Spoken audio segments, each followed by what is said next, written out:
నెల 23న Osmania university arts కళాశాల వద్ద తీజ్ ఉత్సవాలు నిర్వహించనున్నారు. ఈ సందర్భంగా ఉత్సవాల గోడ పత్రికను ఆవిష్కరించారు.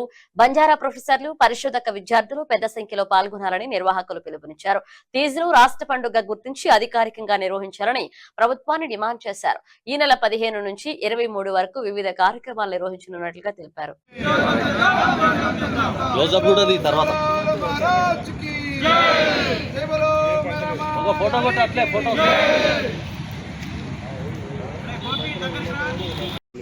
మీడియా మిత్రులకు నమస్కారం. గత 13 సంవత్సరాలుగా ఉస్మానియా యూనివర్సిటీలో బంజారా ప్రొఫెసర్లు, పరిశోధక విద్యార్థులు అందరూ కూడా తీజ్ ఉత్సవాన్ని ఘనంగా నిర్వహించుకుంటా ఉన్నాం. అదేవిధంగా ఈ సంవత్సరం కూడా ఈ నెల 15వ తారీఖున మొదలు చేసి 23వ తారీఖున నిమజ్జన కార్యక్రమం ఉంటుంది.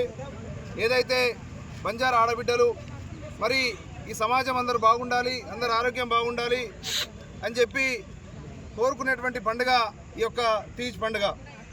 అదేవిధంగా ఏదైతే వారి యొక్క చదువు కావచ్చు అన్నీ కూడా బాగుండాలని చాలా భక్తి శ్రద్ధలతో బంజారా ఆడబిడ్డలు నిర్వహించుకుంటూ ఉంటారు. కాబట్టి ఈ యొక్క తేదీలను కూడా తెలంగాణ అదేవిధంగా భారతదేశంలో ఉన్నటువంటి బంజారాలు కూడా మేము పిలుపునిస్తూ ఉన్నాం. ఏదైతే 15వ తారీఖు నుంచి 23వ తారీఖున మీరందరూ కూడా ఒకటే రోజున మనందరం కూడా జరుపుకున్నట్టయితే చాలా బాగుంటుందని కూడా మీ అందరూ కూడా రిక్వెస్ట్ చేస్తూ ఉన్నాం. అదేవిధంగా తెలంగాణ రాష్ట్ర ప్రభుత్వానికి రిక్వెస్ట్ చేస్తూ ఉన్నాం. ఈ యొక్క తీజ్ ఫెస్టివల్ని దాదాపు 50 లక్షల మంది బంజారాలు నిర్వహించుకునేటువంటి ఈ పండుగను రాష్ట్ర పండుగగా గుర్తించాలని చెప్పి కూడా రిక్వెస్ట్ చేస్తూ ఉన్నాం. ధన్యవాదాలు.